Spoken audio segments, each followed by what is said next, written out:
One thing is for sure, when you work at a theme park, a lot of people are going to assume that you can do a lot of things that you have no ability at all to do.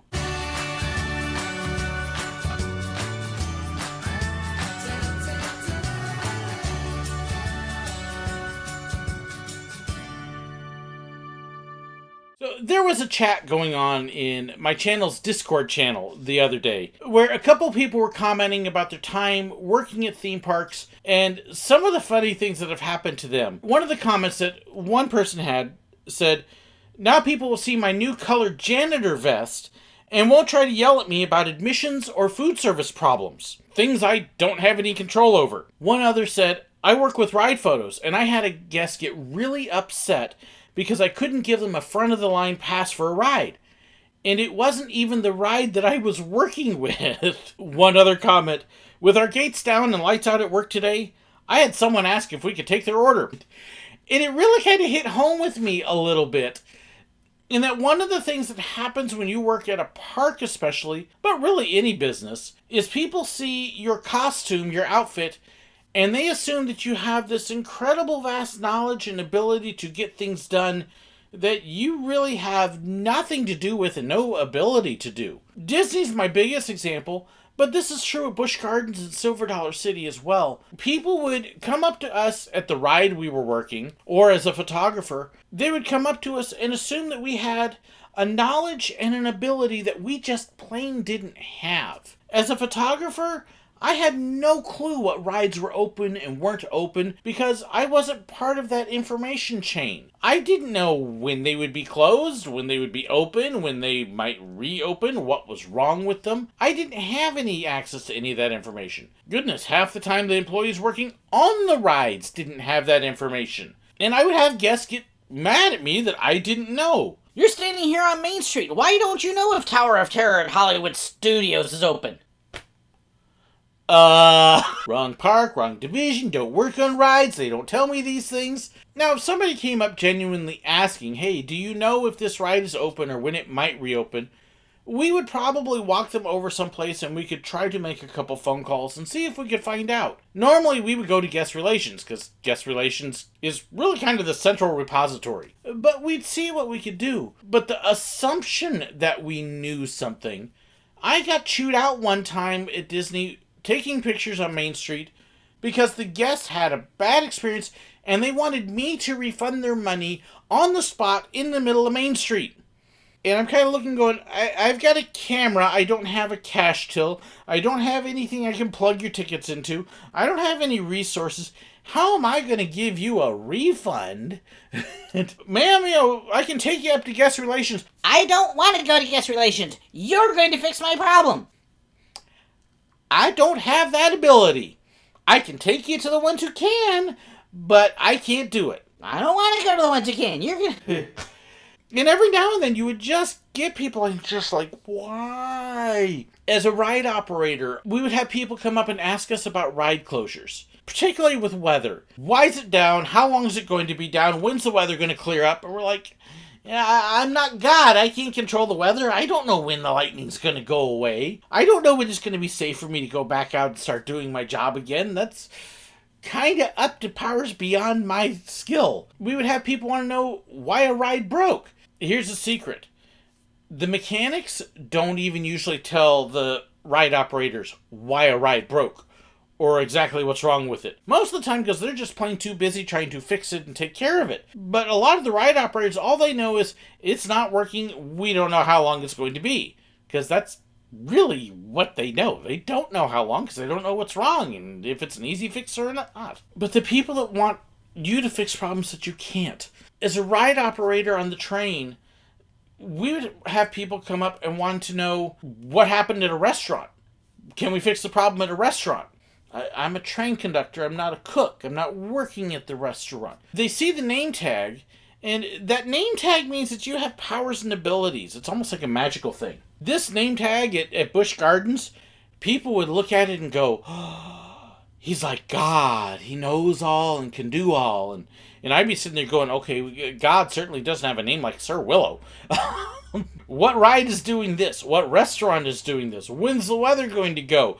Can you fix this problem? Can you give me free tickets? Can you give me a free meal? Can you predict when this ride is going to open for everybody and run smoothly and get me on and let me skip the line? Can you give me a refund on my ticket? We're ride operators. We're photographers.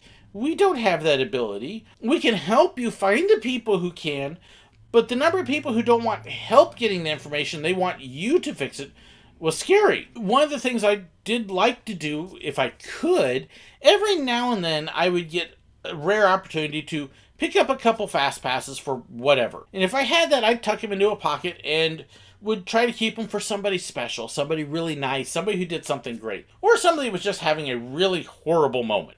Something like that. But there were a lot of assumptions that cast members at Disney all had multiple fast passes on them that they could hand out at any time.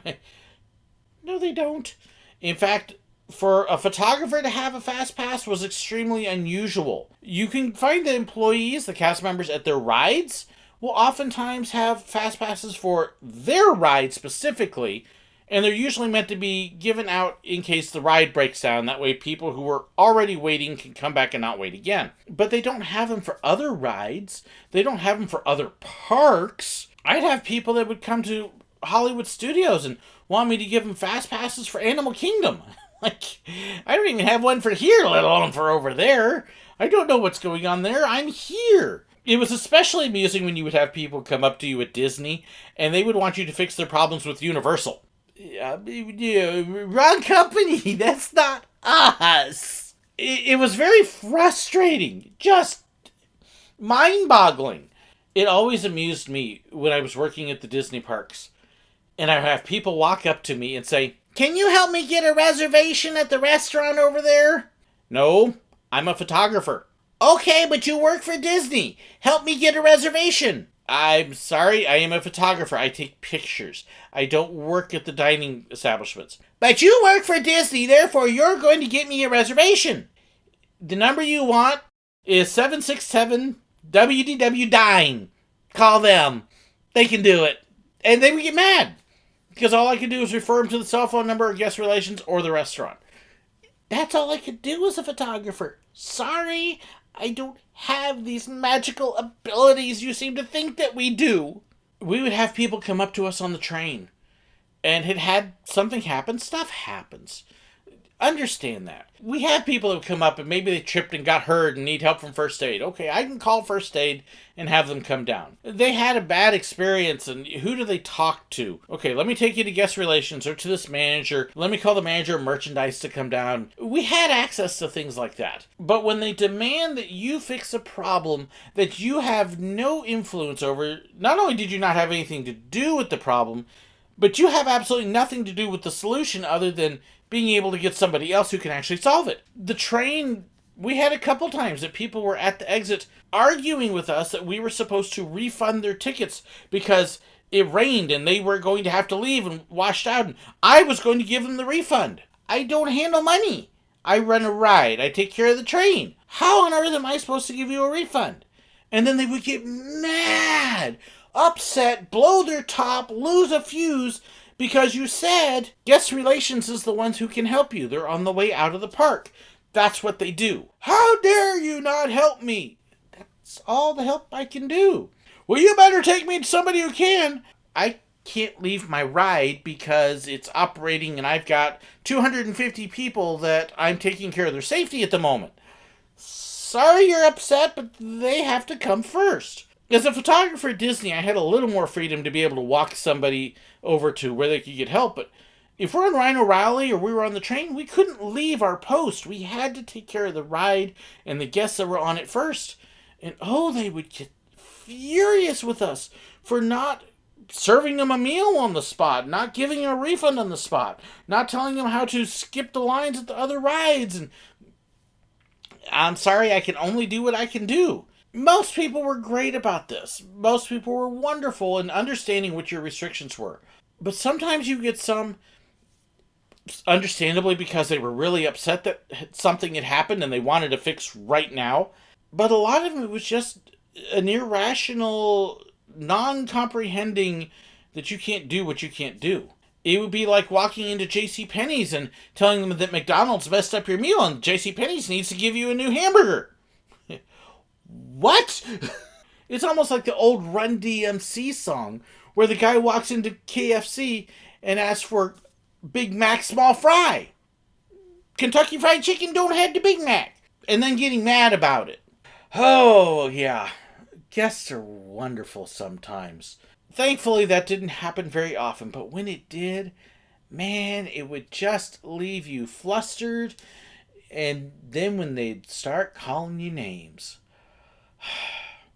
I don't miss that part. Thankfully, it didn't happen very often, and most of the time when it did, we could finally hand them off to somebody. We'd call guest relations, or we'd call a manager down, or in rare cases, we called security to take them where they needed to go, and let them get dealt with that way. But you just kind of had to look back at your coworkers and go, there's another one for the books. So have you ever experienced that at your job, whether in the parks or at other places? I'd love to hear your stories. Please share them in the comments. Were you one of those people once?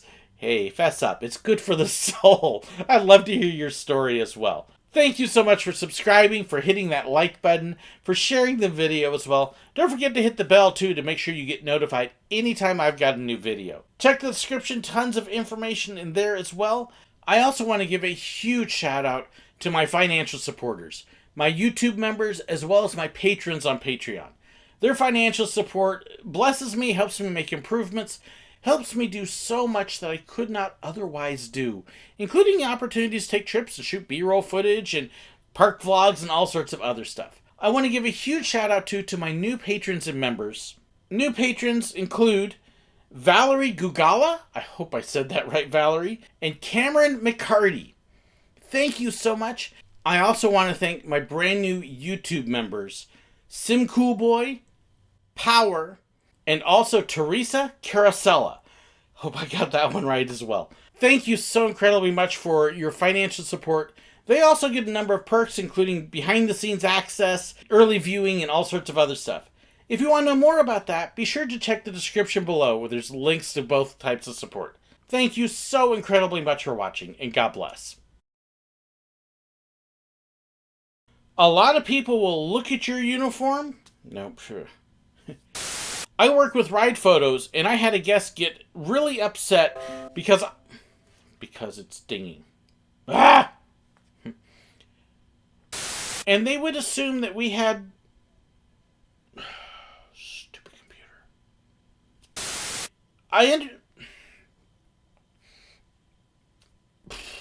Oh gosh.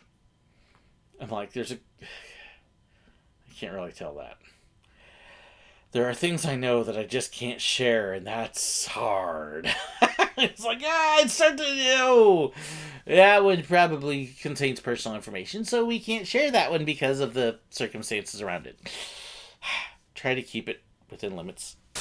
It's almost like that old Run DMC song where you walk into KFC and ask for a quarter pound, or it's almost like the old, yeah, that one. For, oh my goodness, I forgot to write down my new patrons. Uh-oh. Okay, what's my time like on this?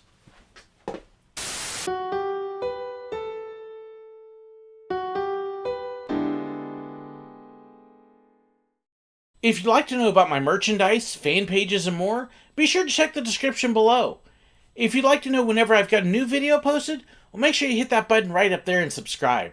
If you'd like to watch another one of my videos, I've got a great one for you right here. And if you'd like to be like these wonderful people here and support me financially on Patreon, well, make sure you check the link right there. There's even some extra perks for them. Thank you so much, and God bless.